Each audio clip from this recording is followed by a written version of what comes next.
Բարև ձեզ սիրելի հայրենակիցներ, ձեզ հետ է Էդվարդ Անտինյանը։ Ողջունում եմ ձեզ Համայնհայության մայրաքաղաք Երևանից։ Այսօր հունիսի 2-ն է 2026 թվական։ Մի քանի թեմաների անդրադառնանք, խոսենք նաև ընտրությունների հետ կապված, իսկ այս ինչի մասին խոսում ենք, նույնպես ընտրություններին վերաբերող հարցեր են։ Սերբիայի նախագահ Ալեքսանդր Վուչիչը հայտարարել է, որ Սերբիան մտադիր չէ չեղարկել Ռուսաստանի հետ առանց վիզայի ռեժիմը։ Նման որոշում չի ընդունվի, նույնիսկ եթե ինչ-որ մեկը նման որոշում ընդունի, այն անմիջապես կչեղարկվի, ասել է Վուչիչը։ Իսկ հիմա հասկանանք։ Վուչիչը նման հայտարարություն որ անում է, ինչքանով է դա վերաբերվում նաև մեզ։ Հայաստանում խոսում են, որ պետք է վիզաների ազատականացման հարցով զբաղվել, պետք է հասնել նրան, որ այդ հարցը ժամ առաջ կարգավորվի։ Մենք էլ ասում ենք, եթե Ռուսաստանի հետ դու բավական շատ արտոնյալ ռեժիմ ունենաս շփման, ուշ թե շուտ քեզ կանգնացնելու են ընտրության առաջ, ասեն որոշի։ Եթե դու ուզում ես վիզայի ազատականացում Եվրոպայի հետ, դու պետք է որոշակի սահմանափակումներ մտցնես Ռուսաստանի հետ։ Իսկ մենք չենք տեսնում, որ մեր իշխանությունները Ռուսաստանի հետ սահմանափակման մասին նույնիսկ մտածում են։ Հնարավոր չի գալու եք հասնեք պատին եւ կանգնեք։ Ոնց որ հիմա Եվրամիություն ԵԱՏՄ-ի հետ կապված, դե խաղեր կտանք Եվրոպայի հետ, խաղեր կտանք ԵԱՏՄ-ի ու Ռուսաստանի հետ, բայց եկավ մի պահ կանգնեցին ու ասին հոп, ստեից ենկոն որոշի մեզ հետ ես, թե մեր դեմ ես։ Եթե նույնիսկ ի սկզբանե խաղեր չտային, Եվրամիության ձգտումը երբեք չէր համարվի դեմ ես ԵԱՏՄ-ին կամ դեմ ես Ռուսաստանին, որտեվ կհամարեին ինչ ա եղել, պետությունը ինքնիշխան ինքը որոշում այնտեղ լինել եւ լավ բարեկամական կապերն օգտագործելով կարող է նաեւ համագործակցի ԵԱՏՄ անդամ երկրների հետ։ Բայց եթե ի սկզբանե դու հավատարմության երթումներ ես տալիս եւ ասում ես ես ձեր հետ եմ, ինչի մասին է խոսքը, ոնց կարող է պատահի, այդ դեպքում դա համարում են դավաճանություն։ Այդ իսկ պատճառով ասում են, եթե մեզ հետ չես, ուրեմն մեր դեմ ես։ Դրա համար ես օրինակը բերեցի Վուչիչի Սերբիայի, որովհետև Սերբիան այն պետությունն է, որը 2012 թվականից արդեն ունի Եվրամիության անդամակցության թեկնածուի կարգավիճակ։ Իսկ անդամակցության բանակցությունները վարում 2014 թվականից։ Այսինքն եթե ինքը որոշեց, որ այդպես էլ մնալու է Ռուսաստանի հետ բարեկամ պետություն, որպես Եվրոպայում սլավոնական պետություն եւ Ռուսաստանի պլացդարմ, այսպես ասած, ֆորպոստ, որը մենք սովորենք, այդ դեպքում նա ուղղակի չի կարող Եվրամիության անդամ դառնալ։ Եվրամիության անդամ Հունգարիայի Վիկտոր Օրբանից մինչև կոկորդը զզված են։ Եվ նույնիսկ եթե Սլովակիայի վարչապետ Ռոբերտ Ֆիցոն մի քիչ սսկվել է, դա դեռ չի նշանակում, որ կարելի է համարել, որ խնդիրները հաղթահարված են, մի հատ էլ հիմա մեկ ուրիշին բերեն մտցնեն, մի երկրորդ Օրբան ստանան իրանց գլխին։ Մանավանդ որ առաջ այս բաներին ուշադրություն չեն դարձրել, որովհետև պատերազմի մեջ չեն եղել։ Իսկ երբ որ հիմա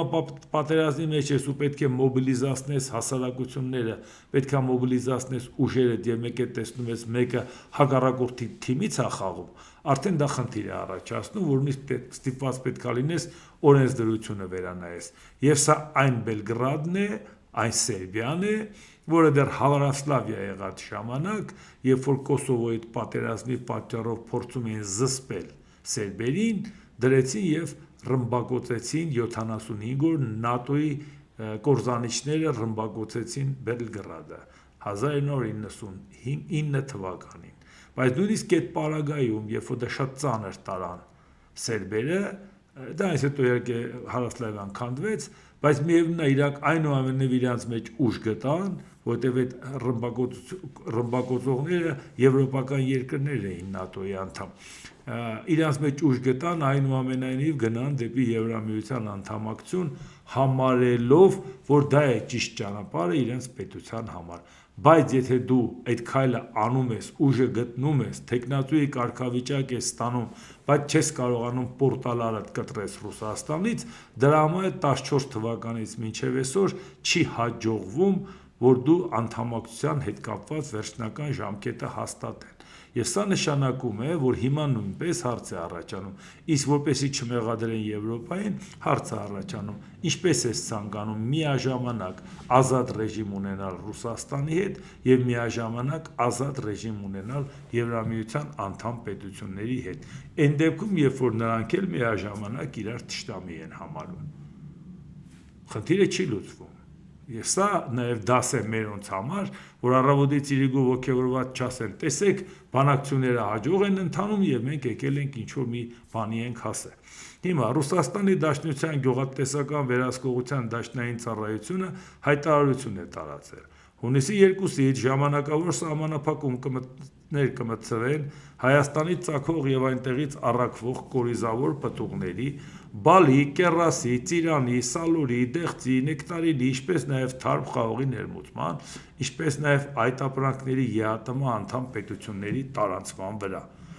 Այս հիմա դու մենք տեսանք, որ սա շարունակվում է,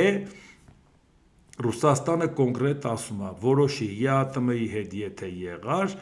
աշխատում ես այս ռեժիմով, եթե ոչ, ուրեմն մենք սահմանափակումներ կմտցնենք, բայց այդ սահմանափակումների հարցում ակնհայտորեն ցույց է տալիս, որ ձեր ապրանքը որակական խնդիրներ ունի։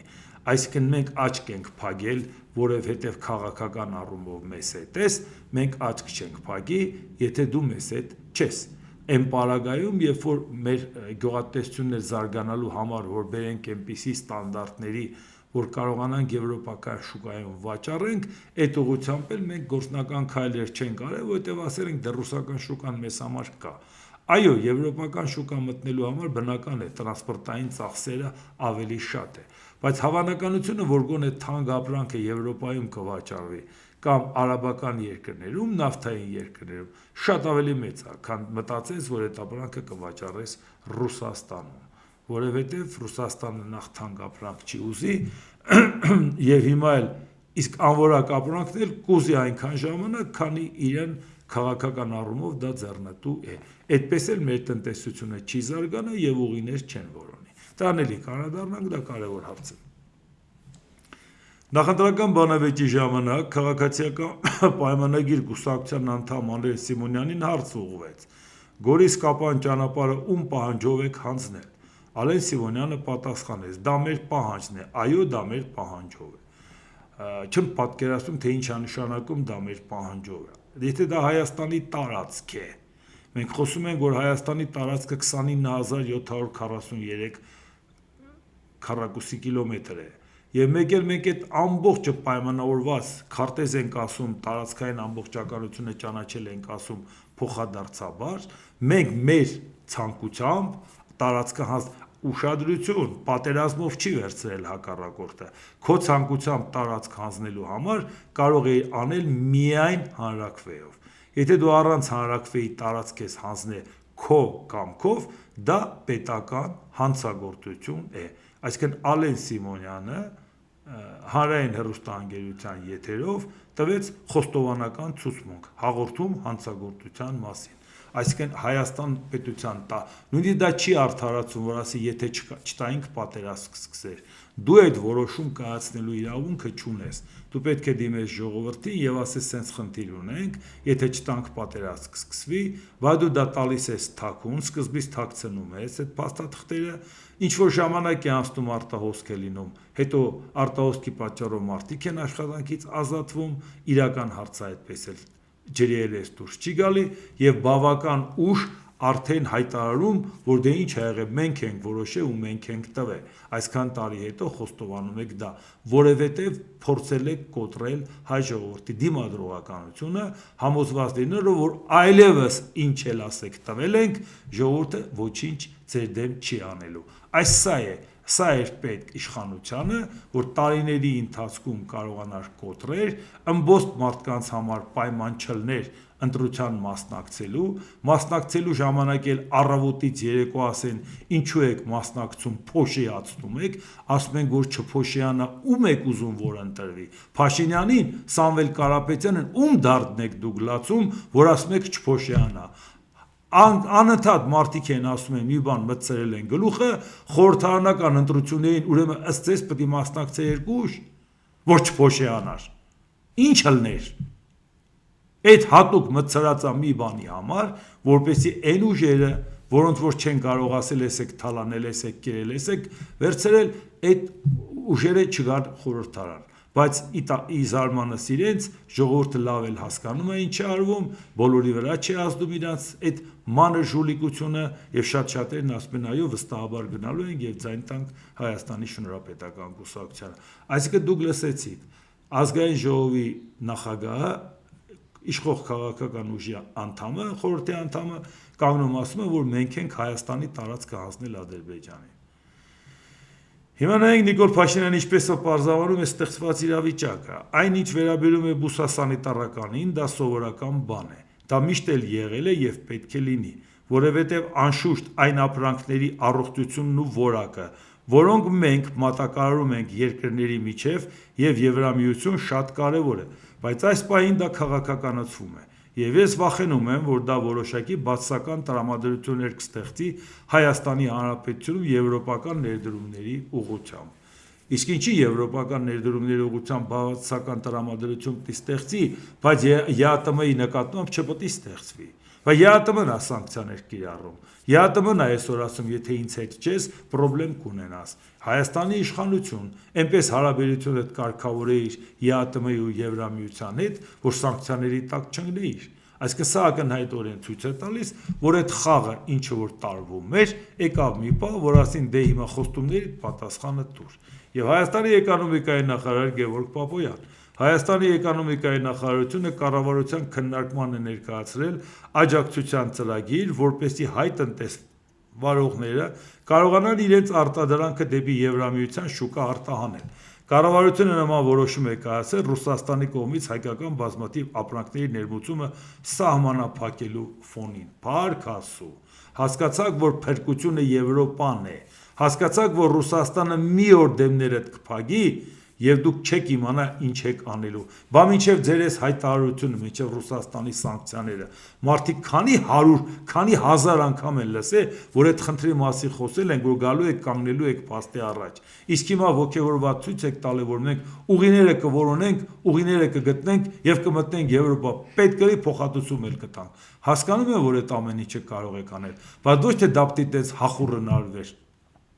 այլ հետևողական քաղաքականությամբ մտածել, ինչ ենք անում, որ որակը համապատասխանի, ինչ ենք անում, որ տրանսպորտային ծախսերի կոմպենսացիա առաջանա, որտեղ ի վերջո եվրոպական շուկայի համար մենք բավական ճանապարհ ենք անցնելու։ Բայց միևնույն ժամանակ հասկանալ, որ ռուսական շուկա մտնելն էլ բավական ճանապարհ ենք անցնում։ Եթե հանկարծ ռուսական շուկային համապատասխան ապրանք չառաջարկենք, մեր ապրանքը կմնա մեզ վրա։ Բայց այդ ամբողջը, որ ամեն անգամ բացատրում ենք, ինչ էինք ասում, հիմա նոր եք գլխի ընկել եւ որ ասենք մի հատ հայտարարություն արվի, բայց վերլուծաբանի հրապարակային գործի գործը այն է, որ ավելի շուտ կանխատեսի այն, ինչը որ կարող է մեր գլխին գա, եւ մենք դրան պետք է ավելի շուտ պատրաստ լինեինք։ Եթե ավելի շուտ պատրաստ լինեինք, հիմա ասես ձեռքը այս կողմ են կողմ չէին գցի իշխանությունները, բայց դրա համար ենք ասում, ժամանակին կանխարգելիչ քայլեր է պետք անել։ Իսկ երբ որ ժամանակին ասում ենք արեք կանխարգելիչ քայլեր, ասում եք ժողովուրդ ջան, ապագան այսօր է, թրջկոտեք, պարեք, երգեք, ուրախացեք,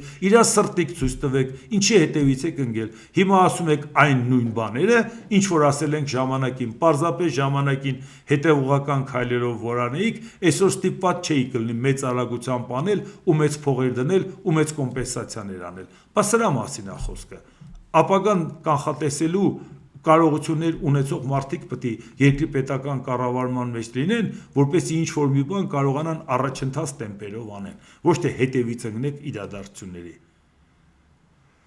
Էկոնոմիկայի նախարարը պատասխանելով հարցին, թե որքանով իրատեսական Եվրամիության հայկական ապրանքների արտահանումը հաշվի առնելով Եվրոպայի ստանդարտների եւ հայկական ապրանքների որակը ասել է. Շատ իրատեսական է, որովհետև մեր արտահանելի պտուղ բանջարեղենն ունի Global Cup սերտիֆիկատ, որն ամենաբարձր կարգի սերտիֆիկատներից մեկն է։ Այսինքն դա այն է, ինչ եվրոպական սուպերմարկետներում վաճառվում է։ Լուրջ, բա ի՞նչն է մեզ խանգարում, որ մենք եվրոպական շուկա մտնենք։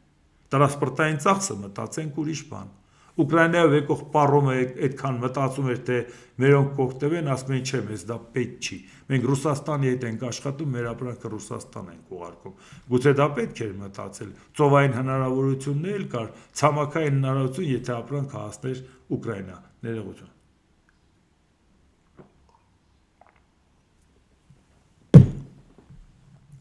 Վարչապետ Նիկոլ Փաշինյանը Գեղարքունիքի մարզում քարոզարշավի ընթացքում ասել է, որ արտասահման արդեն մի քանի բիզնես պատվիրակություններ են մեկնել, ըստ նրա այն դեպքում, երբ կա անարդարություն, այդ դեպքում իրենք աջակցության ծրագրեր կանեն։ Հիմա հասկացաք, չէ՞, նոր պետք է դա ուղարկեիք, իսկ երբ որ ձեզ ներկայացում է պլանավորած, հստակ, ծրագիր, ժամանակացույց, ճանապարհային քարտեզ, ոնց պետք է աշխատենք Եվրոպայի հետ, չէ, ժողովուրդ ջան, մեր ապագան Շանհայն է, մեռանք ասելով Շանհայ գնալով Բրյուսել չես հասնի, մի հատ քարտեզին նայեք, ժողովուրդ ջան, բա այդ էինք բացատրում, նոր հիմա հասկացաք, որ Ռուսաստանը բավականը մի հատ ձայնը բարձրացնում, ասում եք, ժողովուրդ, բա այս երկիրը ինչպես ենք պահելու, բա ասում էինք հեռանկարային ծրագրով ինչպես է պահելու, օրվա կուրսով պետք չի, վաղը Ռուսաստանն ասի, ճանապարհը բացում եմ, Եվրոպան կմոռանաք, բայց այսօր Եվրոպային խնդրել եք, իրանք էլ ընդառաջ քայլ են արել, կիսատ կթողեք, կթռնեք նորից Պուտինի գիրկը։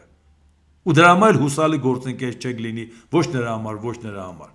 որպեսզի այնինչ պետք է արտահանվեր, բայց չի արտահանվել, մենք սուբսիդավորման ծրագիր կիրականացնենք, որպեսզի մեր տնտեսությունում տուժողներ չլինեն, ասել է Փաշինյանը։ Վարչապետը շնորհակալություն է հայտնել միջազգային գործընկերներին արագ արձագանքման համար եւ առաջիկայում արդեն մենք կոնկրետ առաջարկներ ունենք Վարդերի միգ բանջարեղենի գնման հետ կապված, ասել է Փաշինյանը, որովհետեւ 8 տարի շնորհակալություն է իր հայտնում խորահարգարժան Վլադիմիր Վլադիմիրիչին։ Մոռացել ենք։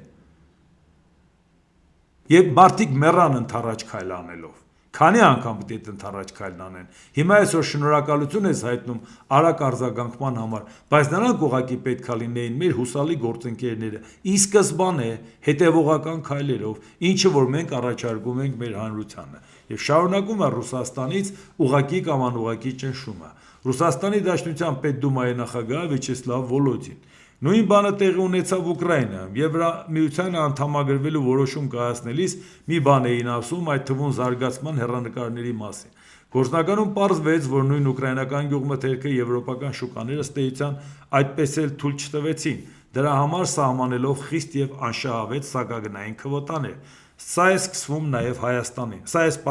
Հայաստանին։ Փաշինյանը բնակչության հետ շարունակում է Վյաչեսլավ Վոլոդինը։ Փաշինյանը բնակչության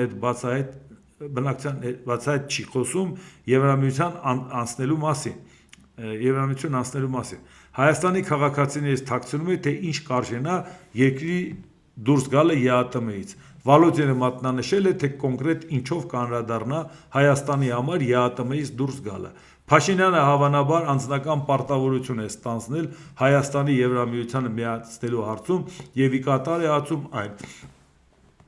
Միևնույն ժամանակ նա փորձում է անդամակցության բոլոր ծախսերը բարդել ԵԱՏՄ-ի եւ Ռուսաստանի վրա։ Ակնհայտ է, որ նրան չեն մտահոգում հայ ժողովրդի ճակատագիրն ու Հայաստանի պետականությունը։ Տվյալ դեպքում նա կարծում է, որ այս կերպ կպահպանի իր անձնական իշխանությունը, կինը թանկ է լինելու, գրել է Վոլոդինը։ Իհարկե կանդրադառնանք նաև միջազգային իրադարձություններին, ընտրությունների հետ կապված մեկ անգամ եւս կրկնեմ, որ ինչպես տեսնում եք գլխուզարկություններ, բանտարկություններ, ինչպես տեսնում եք մյուս կողմն ասում է փողոցով պետք է իշխանությունը վերցնենք, այս իշխանությունը արդեն կորցրել է իր լեգիտիմությունը, այս իշխանությունը պետք է հեռանա, այսինքն հստակ ամեն գնով դա անելու ենք, այսինքն երկու կողմն էլ պատրաստ են բախման եւ երկու կողմն էլ պատրաստ են չընդունեն մյուսի հաղթանակը։ Այս պարագայում ակնհայտորեն մարդկանց տրամադրում են անկայունության, տրամադրում են բախումների։ Եվ դրա համար մեկ անգամ եւս ասեմ ու անցնեմ մնացած հարցերին, որ միակ ձևը, որպեսզի կարողանանք մենք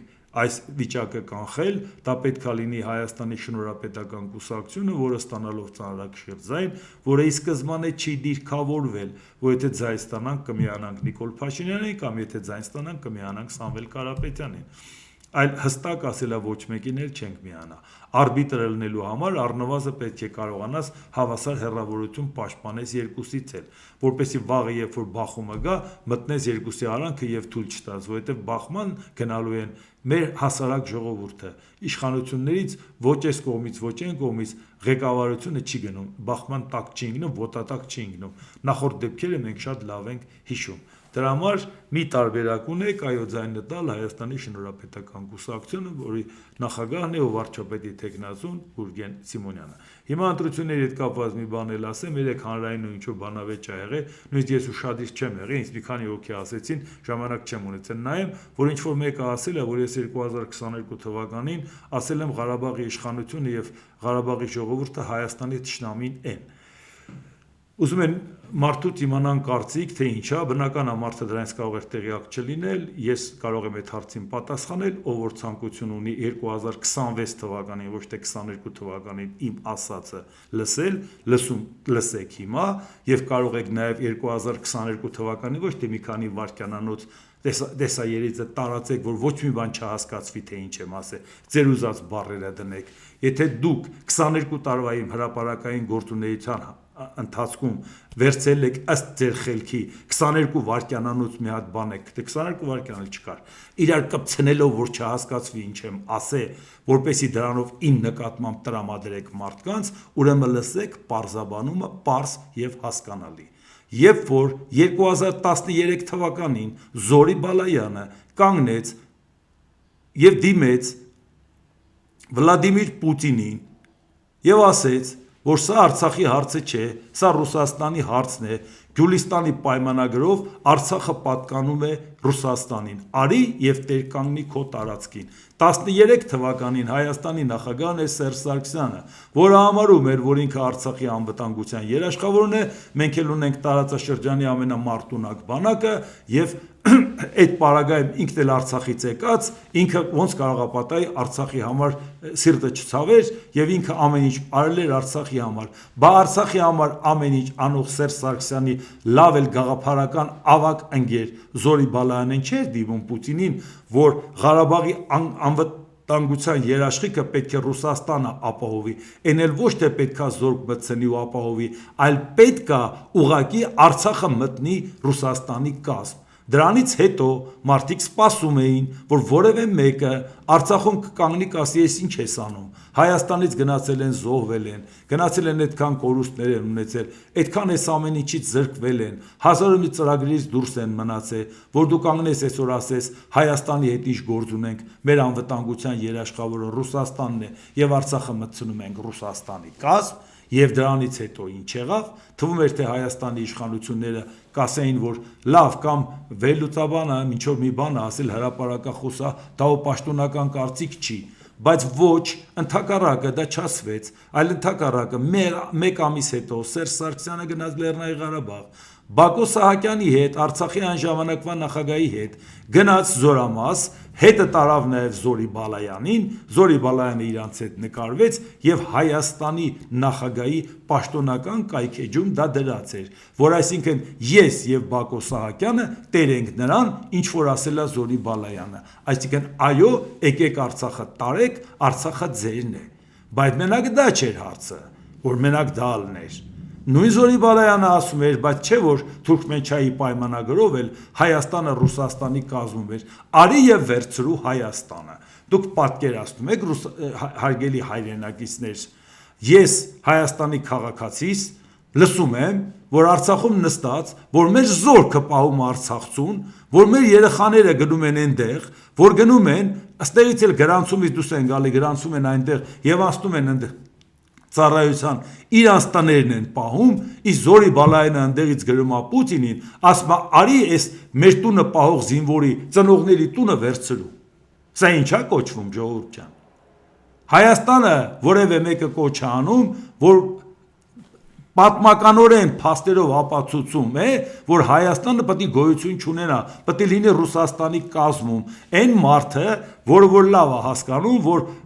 Հայաստանը ՄԱԿ-ի անդամ պետություն է, համենայն դեպս, գոնե այդքանը պետք է որպես հրապարակախոս հասկանար։ Իսկ ես ասել եմ, ուրա Արցախցու կարծիքը, մեր տունը ձեր մոտից տալիս են, որը քննադատեցիք Զորի Բալայանին ու ասիք խելքդ գցել ես, այդ ինչ ես ասում։ Նրանց երեխեքն եկել են մեր տունն են պահում։ Դու կանգնում ես ասում ես նրանց տունը հանձնեք Պուտինին, այն էլ ասում ես պարտավոր ես գազ վերցնես։ Եվ փաստեր ես ներկայացնում, 10 էջանոց նամակ ես ուղարկում։ Ումից լսեցինք դատապարտող հայտարարություն Արցախից ժողովուրդ ջան։ Այն մարդը, որը որ իմ տունը ուրիշին է տալիս, նա իմ թշնամին է։ Եթե ով համաձայն չի ինձ հետ, թող կանգնի ասի ոնց է ինքը արդարացնում, որ մի մարդ, որը կանգնում ասում է Հայաստանը պետք է Ռուսաստանը վերցնի, որտեվ դա իրավամբ իրանա պաշտպանում, անգամ դա օկուպացիա չի, եւ նրան ոչ մեկը չի քննադատում։ Ինչա կատարում ձեզ հետ։ Այնտեղ չէիք հասկանում ինչա կատարվում։ Եկաք Հայաստան ստեղել, բաց հասարակությունը լսում եք ամեն ինչ։ Չհասկացաք ձեր գլխին ինչ օին են բերել։ Չհասկացաք ոնց էին ասում, առաջ պետք է Երևանը գրավենք, հետո նոր Բաքուն գրավենք։ Մեր ծրագիրը Երևանը գրավելն է, եւ այնտեղ նստած Բարձրաստիճան գեներալիտետն ու քաղաքական ռազմաքաղաքական ղեկավարությունը ծափահարում էր, որ առաջ մեր գործը Երևանը վերցնելն է։ Որևէ մեկը դա քննադատեց, ասեց վարպետ, խելքդ գցել ես, ոնց թե գնանք Երևանը վերցնենք։ Ոնց են Երևանը վերցնում։ Մեկը քննադատական խոսք ասեց։ Բա որտեղ էիք ժողովուրդ ջան։ Որտեղ էիք, երբ որ 2004 թվականին Արցախից հրոսակախումբ էին բերում Բաղրամյան պողոտայի վրա մարդկանց ջարդելու։ Ես այդ մասին քանի անգամ եմ հրապարակային ասել։ Կանգնեիք մեկը քննադատական խոսք ասեիք, չգիտեիք, որ դա տեղի է ունեցել։ Քրեական գործերի մեջ դա գրած է։ Հատուկ նպատակային բերել էին, որ նրանց ռոբիկին պահեն։ Բաղրամյան պողոտայի վրա Հայաստանի քաղաքական էլիտան էր։ Ազգային ժողովի պատգամավորները, որը սահմանադրական դատարանի որոշման հիման վրա գնում էին իրանց աշխատատեղ, որպեսի որոշումը ի կատարածեին, սահմանադրական դատարանը որոշել էր 1 տարվա ընթացքում անցկացնել վստահության հանրաքվե։ Մարդիկ գնում էին, որ աշխատեն, նրանց դեմը փակել էին, թույլ չէին տալիս։ Մենք էլ գնացել էինք ի պաշտպանություն այդ մարդկանց, որտեղ այդ մարդիկ իրավունք ունեին գնային իրանց աշխատավայրը, բայց այդ ժամանակ ռոբիկը դիմեց դες եւ հրոսակախմբեր եկավ։ Ես դա պատմել եմ ժամանակին, որ խփելուս անգամ Ղարաբաղի ակցենտով ճվճվում էին, գորգորում էին, որտեղ չէին հանգստանում, ոնց թե դուք մեր ռոբիկի դեմ եք դուս եկե։ Դուք այդ ձևի ուզում եք իշխանությունը պահել Հայաստան, որևէ մեկը դա քննադատել է, որևէ մեկը ասել է կներեք ժողովուրդ։ Ես այնտեղ եմ եղել։ Ես հիշաչար մարդ չեմ, բայց հետևողական եմ։ Որևէ մեկը քննադատել է ու ասել է սխալ են արել, որ ձեր դեմ զորք են հանեկիչ է Հայաստանում։ Մի հատ էլ հրոսակախումբ են բերել Արցախից, որպեսզի պաշտպանեն իրանց ռոբիկին։ Որևէ մեկը դրա համար ներողություն խնդրել է։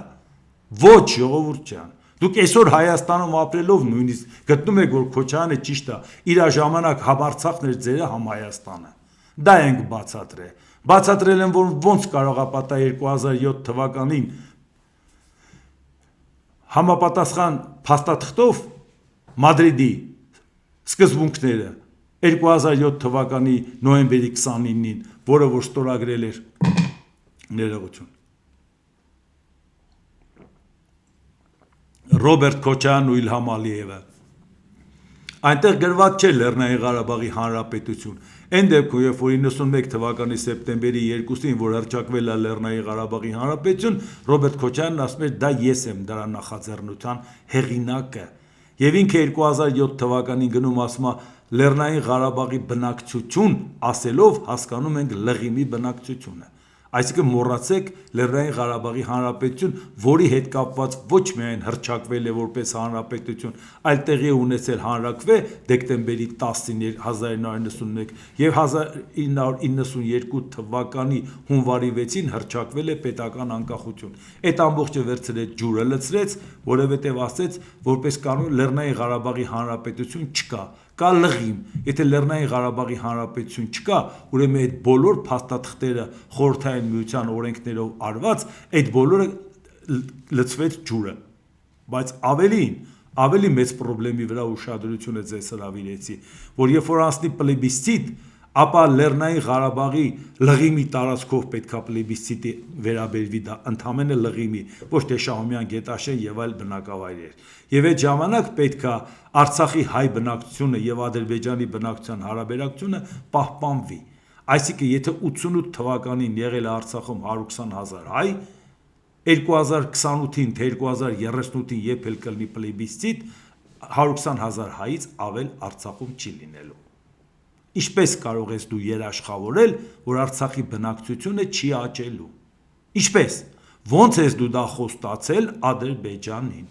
որպեսզի Արցախի բնակչությունը, եթե մարդիկ ցանկանային շատ երեխա ունենային, որովհետև ազատ անկախ երկրում են ապրում, նրանց դա թույլ չէին տալու, ոնց էին սահմանափակելու շատ երեխա ունենալը։ Հա, մի ձևով։ Այդ մարդկանց հանելու էին, բերեին Երևան գործի դնեին։ Մարդիկ ստե գործ չունենային, ընդեղից բերեին տեղավորեին։ Բացի դրանից, եթե հանկարծ Հայաստանից որևէ մեկը որոշեր գնալ Արցախ, ասել իմ երեխան զոհվել է, գնամ այդ հողին մոտելնեմ, իրան ասեն ինչ չես եկել ստեղ, սա մեր երկիրն է, վերկաց գնա։ Սփյուռքից եթե որևէ մեկը գար գնար Արցախ ապրելու, ասեն ինչ ես գտես ստե, վերկաց գնա։ Կռվելու ժամանակ եկել ես կռվել ես, լավ ես արել, վերկաց ստեից գնա, սա մեր հողն է։ Այն մարդիկ, ովքեր ժամանակին այդ տարիներին եղել են Արցախում, նրանք չգիտեն ինչ են արել, ոնց են հատուկ սեփ խրել հայաստանցի Ղարաբաղցի, որովհետեւ հանկարծ Արցախի բնակչությունը պատահաբար չավելանա։ Չեք հիշում ինչ թշնամանք էր, բայց դուք չգիտեիք, որ այդ թշնամանքը Ալիևի խոստացել է Ռոբերտ Քոչարյանը։ Այդ թշնամանքը դուք հենց գիտեիք, երկու հոգի իրար հետ խոսացիք, իրար չհասկացաք։ Դա ստորագրած էր, որ դուք այդպես պիտի լինեիք։ Ձեր աչքերն են փորձել բացել։ Ձեզ թվում է, որ դա ասեցիք ինձ վատություն եք անելու։ Ինձ ընտրողը Հայաստանի քաղաքացին է։ Հայաստանի քաղաքացին ասում է՝ «Քու ցավը տանեմ, կանգնել ես մեր թասիբին»։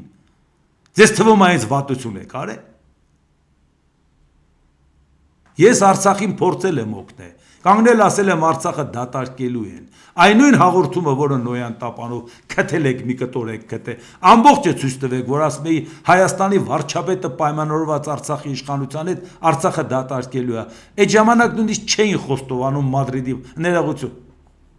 Պրագայի փաստաթղթի մասին, քանի ամիս հետո ասեցին, իսկ ես դրանից տեղյակ էի, ինֆորմացիայի աղբյուրը չէի կարող ասել, բայց ճղում էի ինձ ասում էի ժողովուրդ Արցախը հանձնել են, ուշադիր եղեք, դատարկելու են Արցախը, ասում են ինչ ես խոսում, ով կարա դատարկի, մենք ստեղ կանգնած ենք, լատենանքով է դատարկում, հետո կանգնեցիք ասիք Հայաստանը, որ մեզ չօգնեց, այդ դրամայել դատարկվեց, բայց մինչև այդ ասում եք մենք ենք Հայաստանը պահում, քանի տարի էիք ասում մենք ենք Հայաստանը պահում, մի անգամ ասենք դե լավ, դե որ դուք եք պահում, մեզ պետք չի պահել, ձեզ պահել, մեկ այդ տեսանք արդեն նեղացաք եւ դուրս եկաք, ասիք բա դուք մեզ ինչի տիրություն չարեցիք, բան չէին ձեզ սրսկել, որ այդ ամբողջ տարիների ընթացքում դուք եք Հայաստանին պահել։ Բայց էլ Հայաստանի բնակիչ եմ, չէ՞։ Ես էլ Հայաստանի բնակիչ եմ եւ Հայաստանի շահերը արտահայտող հրապարակային գործիչ։ Բայց նույն մարդիկ ինձ փողոցում տեսնում են, ասում են՝ «Պարոն Անտոնյան, առավոտից իրիկում մեզ վիրավորում են, նեղացնում են, ինչ են անում։ Գալիս են մեր տանն ապրում են, անուն են դնում մեզ։ Մեր հացը ուտում են, անուն են դնում»։ Ես նրանց բացատրում եմ, ոչինչ, մարդիկ են, կարող է ինչ-որ բանի տեղյակ չեն եղել, կարող է ինչ-որ մի բան, այնտեղ ինֆորմացիան ավելի սահմանափակ է եղել, ըմբռնումով մոտեցեք, խնդիրներ ունեն, մարդիկ են, մեկը տուն է կորցրել, մեկը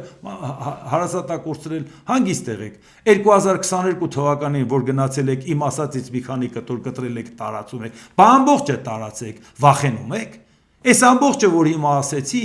ժամերով ելույթներ ունեմ բացատրելու, թե Արցախի հարցը ոնց պետք է կարգավորել, բայց ասել եմ եւ ասում եմ, այո, Հայաստան եկած խոպանչիները հանցագործներ են, Ռոբերտ Քոչարյանն ու Սերժ Սարգսյանը։ Նույն ձևի անուն առանց տալու եմ ասում Արցախի նախկին ղեկավարությանը։ Հաշվի առնելով, որ մարդիկ նեղության մեջ են, կոնկրետ անուն չեմ տալի, բայց պարբերաբար կոնկրետ հասցեական ասել եմ, որովհետեւ եթե դուք Հայաստանը վերանալու կողմնակից էիք, ուրեմն դուք Հայաստանի թշնամին եք։ Ով է ուզում իմ բառերը տարածի, թող հիմիկվա բառերը տարածի։ Ես Արցախի ժողովրդի կողքին կանգնելով եմ ասել, դուք շարքային արցախցին պակաս չի դուժե ոնց որ շարքային հայաստանցին, բայց ձայնագրությունները ինչի չեք հանում ցույց տալիս։ Բա որ ասել եմ, որ ձեր հարցը լուծելու է Հայաստանը։ Եթե դուք ասում եք Հայաստանը Ռուսաստանի դեմ խոսած թիկունքից հարվածում է, Ռուսաստանն է մեզ փրկելու եւ թույլ չտվեցիք, որ մենք արևմուտքի հետ բանակցենք ու աշխատենք։ Դա էինք ձեզ առաջարկում։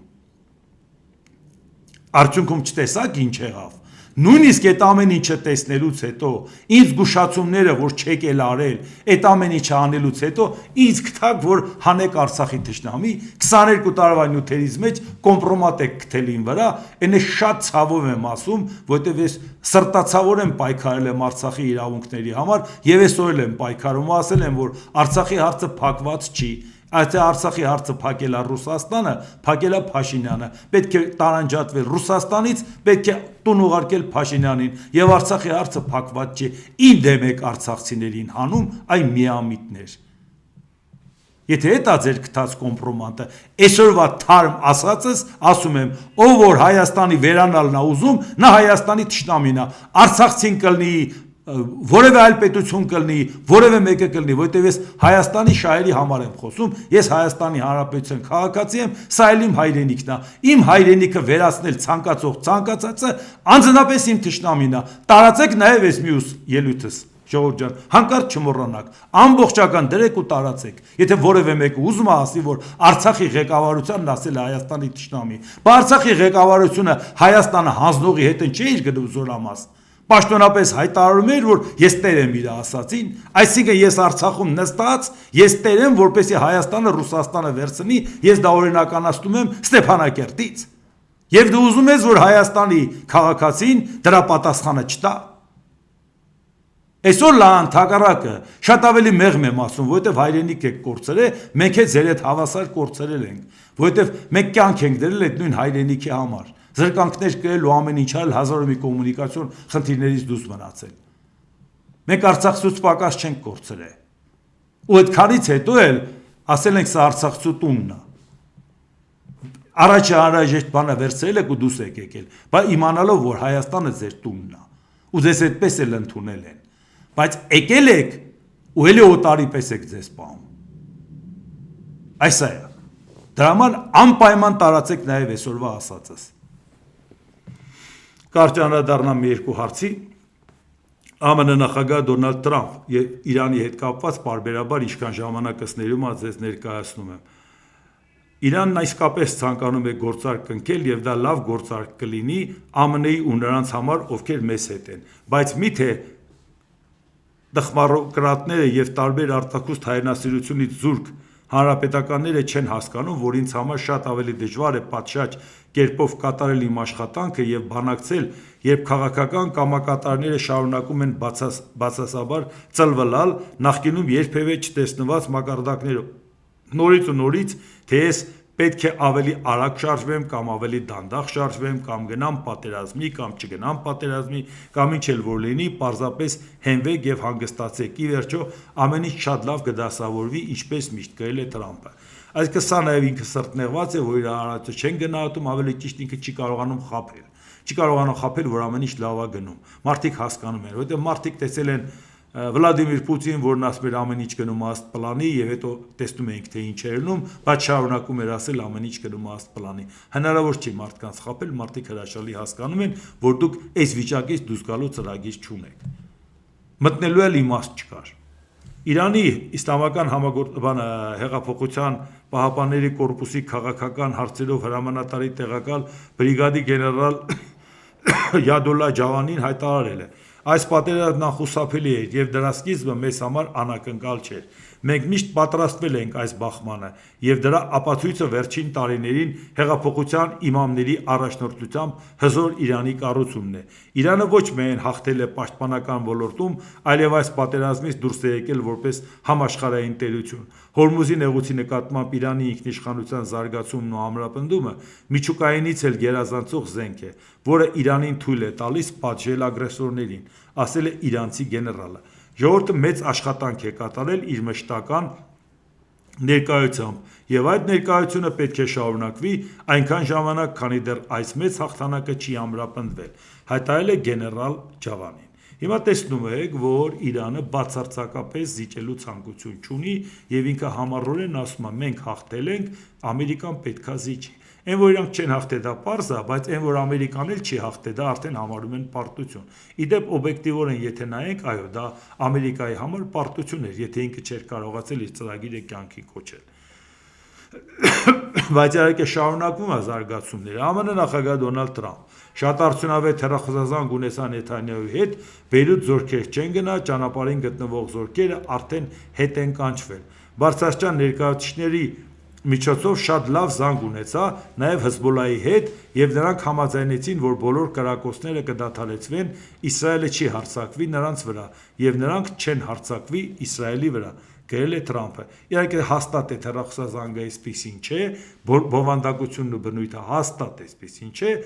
պարզապես ինքը հասկանում է, որ չի կարողանում հարցը լուծել, Իսրայելի հետ կապված արդեն ճնշումը մեծանում է աշխարհաքաղաքական, որտեղ էս ինչ է անում, ինքն չի կարողանում Լիբանանի հարցը տարանջատի Իրանի հետ բանակցություններից, դրա համար ստիպված արդեն մտածում է, որ Նեթանյահուին զսպի։ Ժամանակ մնա, թե Նեթանյահուի հետ ավելի առարկայական ինչ են խոսել, դրան կանադառնանք։ Դոնալդ Տրամփ Իրանի հետ բանակցությունների դադարումը չի նշանակում, որ ԱՄՆ-ն կվերադառնա ռմբակոծություններին։ Այժմ որևէ ծանոթություն չի ստացել ԱՄՆ-ն ծանոթություն չի ստացել բանակցությունների դադարեցման մասին։ Կարծում եմ մենք չափազանց շատ ենք խոսել, եթե հանգստություն լինի, դա շատ լավ բան կլինի։ Կարծում եմ կարող եմ սպասել այնքան, որքան անհրաժեշտ է։ Նրանք կորցնում են մի ամբողջ կարողություն, նշել է Տրամփը։ Այսինքն ինքը ոչ պատերազմ է ուզում սկսի, ոչ էլ կարողանում է համաձայնության գա։ Էս է հարցը, որի պարագայում ստիպված ալում, ասի դե լավ մի քիչ ձգենք, տեսնենք ինչ ալու։ Ներողություն։ Եվ դրա համար է ասում, որ ԱՄՆ նախագահ Դոնալդ Տրամփը Իսրայելի վարչապետ Բենյամին Նեթանյահուի հետ հեռախոսազրույցի ընթացքում կոշտ քննադատել է հայերական պետության գործողությունները Հեզբոլլահի նկատմամբ։ Այս լրատվականն է տարածել, զրույց տարագորեն անցել է լարված տոնի։ Մի պահ Տրամփը բացականչել է. Ինչ ես անում, գրողը տանի, այն Access-ի ինֆորմացիայով է։ Զրուցակիցներից մեկը նախագահի խոսքերի բովանդակությունը փոխանցել է էլ ավելի կոշտ ձևով։ Դու գրողը տանի խելագար ես, ասում է Տրամփը Նեթանյահուին։ Եթե ես չլինեի, դու բանտում կնստեիր։ Ես քեզ փրկում եմ։ Հիմա բոլորը ձեզ ատում են։ Այսինքն այն ինչ որ հիմա ասել է, այնպես չի որ մենք չգիտենք։ Դա համար Տրամփը ինչ էլ ասի, մենք արժանահավատ ենք համարում նույնիսկ այս լրատվամիջոցի տարածածը, որտեղ գիտենք, որ դա իրականությանը համապատասխանում է։ Աղբյուրները նաև պնդում են, որ Տրամփը չափազանց զայրացած էր եւ բարձր տոնով էր խոսում, փաստացի ճնշում գործադրելու Իսրայելի վարչապետի վրա։ Ի պատասխան Նեթանյահուն նույն աղբյուրների վարկածով փորձել է պահպանել դիվանագիտական տոնն ու հավաստիացրել, որ Իսրայելը կշարունակի գործել Հեզբոլլահի դեմ, եթե իսրայելական քաղաքների վրա հարձակումները չդադարեն։ Նեթանյահուի գրասենյակը հայտարարել է, որ Իսրայելի դիրքորոշումը չի փոխվել Հեզբոլլահի կողմից գնդակոծությունների շարունակման դեպքում հարվածներ կհասցվեն Բեյրութի թիրախներին, իսկ Լիբանանի հարավում ռազմական գործողությունները կշարունակվեն ըստ պլանի։ Այսինքն սա ցույց է տալիս, որ հերիք չի Իրանի հետ հարցը լուծված չի։ Իրանը նախապայման է դնում Լիբանանում պատերազմը դադարեցնել, Իսրայելն ասում է չեմ դադարեցնի, որովհետև դա ինձ համար կենսական խնդիր է, եւ Ամերիկայի Միացյալ Նահանգները կանգնում է փաստի առաջ։ Ինչ անի։ Տեղից էլ Իրանի հետ կապված հարցը սկսվեց Իսրայելի հրահանգով ու պահանջով։ Արդյունքում տեղի ունեցավ այն ինչ տեղի ունեցավ։ Հաղթանակ տեղի չունեցավ, որ իրար գլուխ կովան, այլ նշանակում է հիմա պետք է մտածեն ով է դրա մեղավորը։ Իսկ սրանք ուղղակիորեն առնչվում են նաև մեր երկրին, մեր ճակատագրին, մեր տարածաշրջանին եւ աշխարհին։ Դե ինչ այսօր այսքանը, եթե հավանեցիք Սեղմեք լայք կոճակը, բաժանորդագրվեք Էդվարդ Տանտինյան YouTube-յան ալիքին, Սեղմեք զանգակ կոճակը, գրեք մեկնաբանություններ, գրեք հարցեր, դիտեք եւ դատեք ինքներդ։ Շնորհակալություն։